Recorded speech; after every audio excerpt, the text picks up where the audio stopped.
now, I'd probably be dead. Because I would be a raging cokehead. It would probably be 6 feet under because I would have been so reckless and careless in the early 2000s. I would have seen you at the bodega like... You wouldn't have seen me. I've been a dead-ass bitch. Hello, everyone, and welcome to another episode of She Stays Wet with your girl, Joanna Divine. As you can see, I have an amazing guest, and we're going to talk about them in just a moment. But before we do, I just want to thank you for your continued love and support. And if you like what you see and you like what you're about to hear, please click subscribe, like, and share the videos. Okay. Black women are queens among queens because they have to be. They wear the world and they carry the world on their shoulders because there is no other choice. Because since the time of slavery, Black women weren't even allowed to raise their own children, but they were forced to raise white children. They were forced to give their milk to white children. So it's been something that has been passed down, this strength in us. And when I saw my mother get pregnant, well, I didn't see her get pregnant. But when I saw my mother was a 19-year-old mother. Yeah. And I would watch as a child, my mother still getting in the mirror, putting on her makeup and still facing the world every single day. And I knew what she was going through with my father. I knew that how my father was spitting in her face and slapping her and doing things of that nature. But she was always my hero. Because I was like, if she can do it, then I can do it. But I didn't know what meant being a man or being a woman was. I was just me. So I emulated my mother. My mother was my everything. So when she would get ready in the mirror to face the world, to cover up a bruise, or to go on a date after she had left my father, or to do whatever she was doing in the world, and she always put herself together and walked out into the world and just was like, yes, I'm that bitch. That is the reason I am who I am today. Because I was raised by a strong woman of color that she may have not made all the right choices with me. But she did the best that she could with the knowledge that she had. The knowledge that I have today has enlightened her in a way that our relationship has come to a beautiful understanding where we have stopped trying to understand each other and all we do is love each other. Yeah. And she still doesn't get me. She's like, why do you have to be online with no clothes on? I said, Mom, I'm not naked. Like, I'm not busting it wide open and showing my lips. I'm doing me. And if I do show my lips, that's my body. It's my choice. I was not allowed to be me for so long. So you have to imagine if you take a child and put them in a cage for 19 years, what's going to happen when you let that child out? They are going to run free. Mm-hmm. I reached a second puberty in my 40s. How's that been? Amazing. But I feel like I wish the one thing that I regret, and I don't have any regrets in life, but there is one. I wish I had have done this sooner. I wish I could have been born into my knowledge at a younger age when I was younger and been like, I'm that damn bitch, because I missed being a woman in my 20s. But girl, I've heard so many trans girlies say that, and it's like, enjoy the moment you have now. Yeah, but the moment I feel, and I'm being honest, I feel shorted. Because my life, listen, I just turned a certain age on last Monday. Yeah. Half of my life is gone. Listen to me. You have to understand that, sweetheart. I get what you're saying. If I was your age, I get what you're saying. It would be different because at your age, I didn't have the wherewithal or the knowledge or the access to be able to fully transition. I wish I did. Yeah. You know what I mean? But if I did, I wouldn't be who I am now. I'd probably be dead. Because I would be a raging cokehead. It would probably be 6 feet under because I would have been so reckless and careless in the early 2000s. I would have seen you at the bodega like... You wouldn't have seen me. I've been a dead-ass bitch. So, I mean, everything happens for a reason, and I know that life has a plan for me. Mm. And the not knowing is the best part because I don't know what's coming up for me. Yes, I've auditioned for a lot of reality shows. Yes, I am currently on the audition list. Yes, I am putting myself out there via social media. Yes, I am looking to grow. Yes, I'm looking to pass down all of my love and all of my knowledge and some of my future monies to my children because I want to leave a mark on this world. Yeah. Like, no, I get it. Like, I hear what you're saying, and like, if I were in your shoes, if I could even imagine that, like, I would feel the same way. You wear a size 12? I do. 13, actually. I might have bigger feet. You're not busting up my fucking heels because I paid way too much. Maybe the ones you want to get rid of, then I can break them out. Yeah, you already wear half of my clothes anyway. I do. But it's just like, I could see myself feeling similarly in that situation. But it's just like, at some point, like, you're in the position you are now. And so it's like, if you're reflecting on what you're saying and it's bogging you down, that's a problem. But if you're reflecting on it and just acknowledging it and recognizing it and being like, I wish I had, but I'm not going to let that deter any decision I make. And then you can move forward. I think that's okay. Yeah. But I've never checked in with you on that. Like, it's like, though that feeling is valid, but it's just like, as long as it's not bogging you down, you know what I mean? It's not bogging like, me stay down. present, because, you know, like, a girly who gets it off and gets off in her 40s is such a mystical presence, and I think that's you. You know what I mean? Thank you. Yes, I agree. But walking in my shoes is a lot. Yeah. It's a lot more than people realize it is. Every day is a journey. Every day looking in the mirror. Some days are easy. Some days are hard. Every day realizing all that I've done, all the work that I've done is validating and sometimes diminishing. And I think that's a part of the human experience called the roller coaster of life. Because there are certain days that I am so proud of myself. So proud of myself. There are other days that I say, did I do the right thing?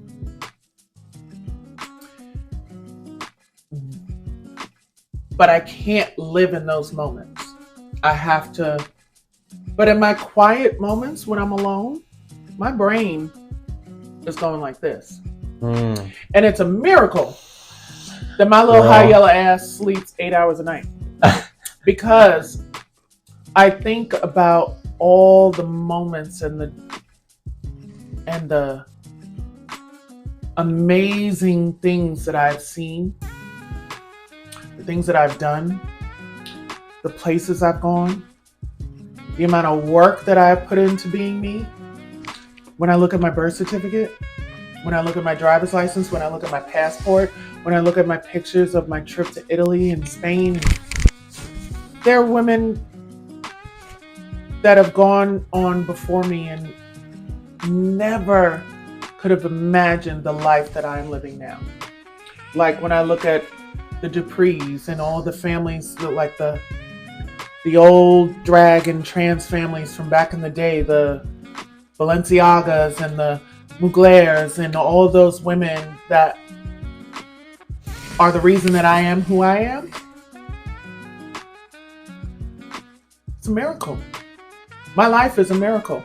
And I pray that my children, my chosen children, will take everything that I have ever said to them or every moment that we've encountered and be able to pass it on as I've hoped to pass it on to you guys.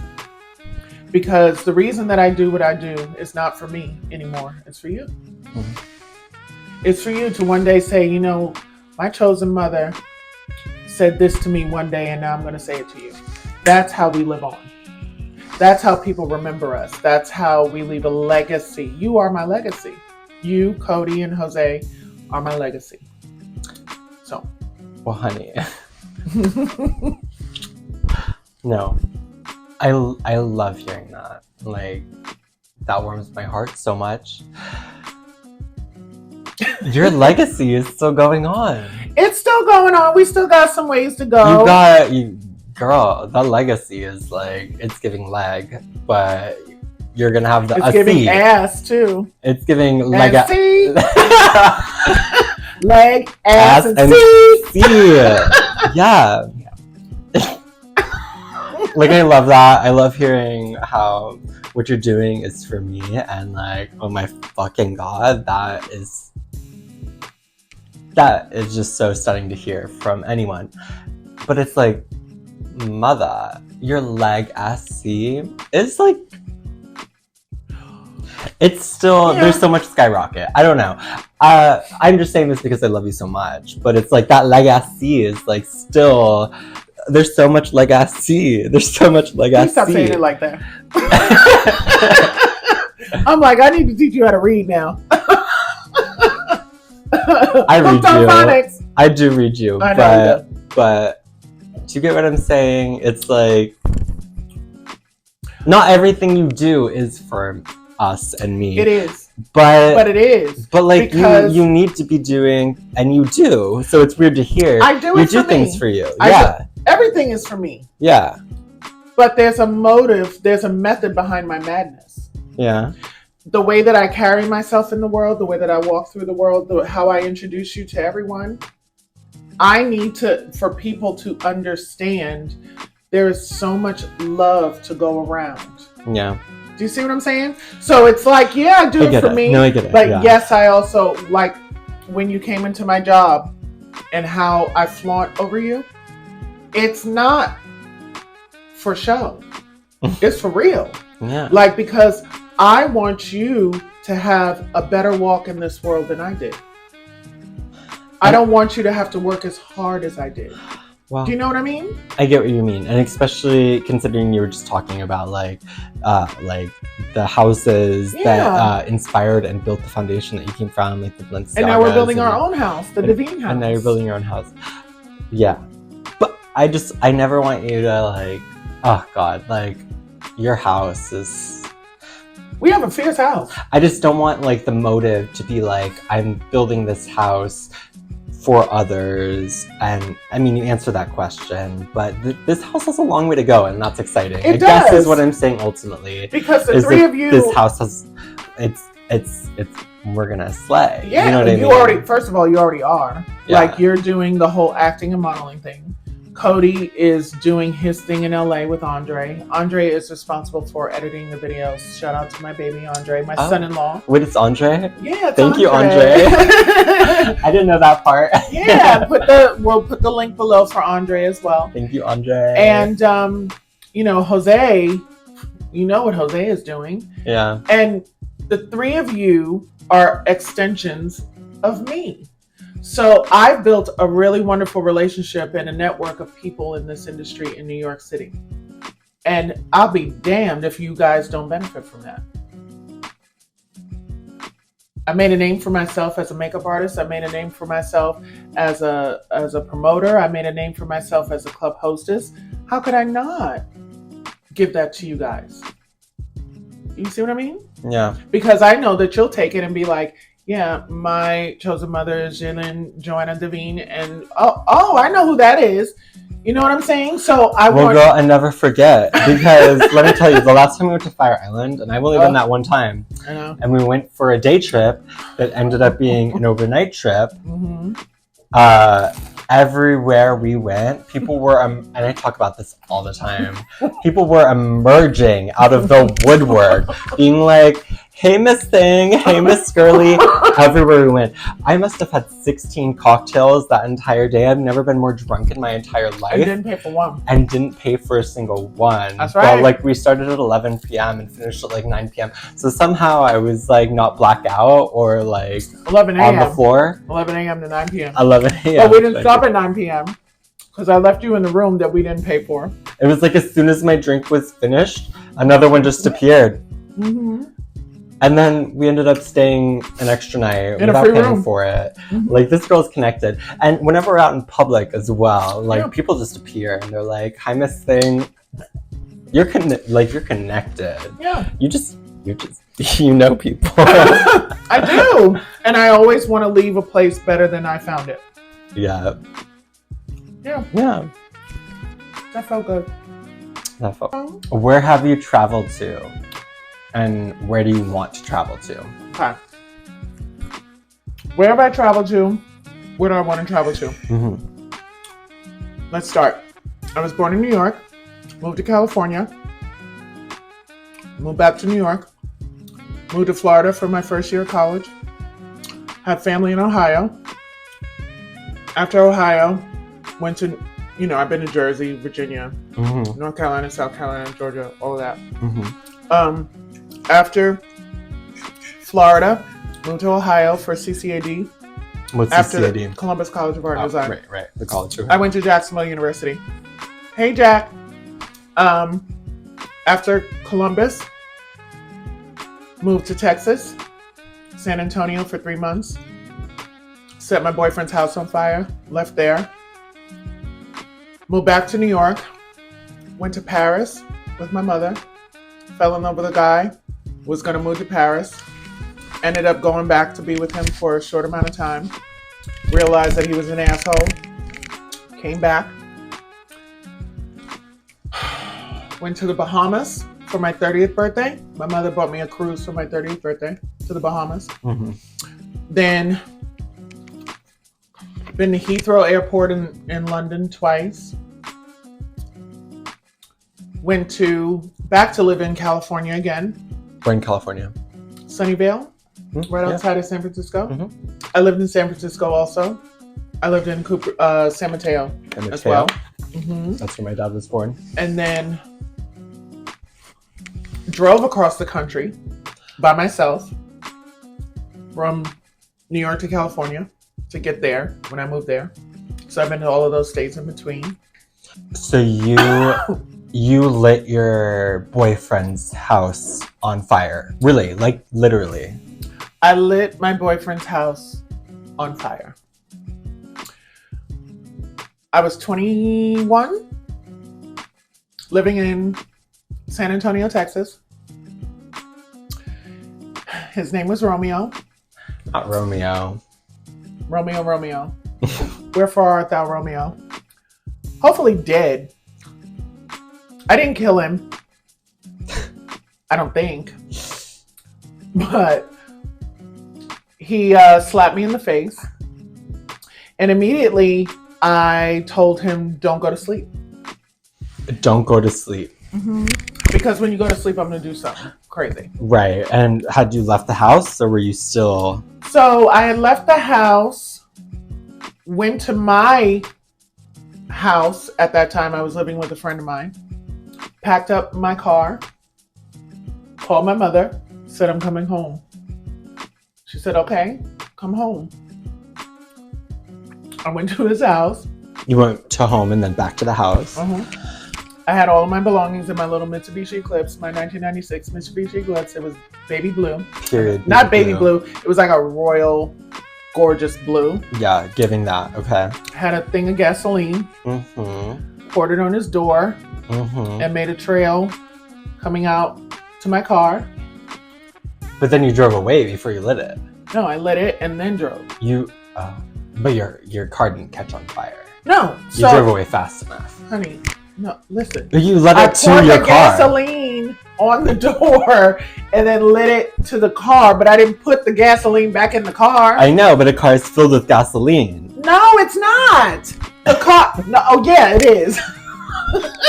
But the car is not with the tank in there. I left the gasoline on the porch. You left enough space. Okay. And I lit it and then got in the car and drove. And did you wait for him to come to the door to drive away? No. What I will say is this.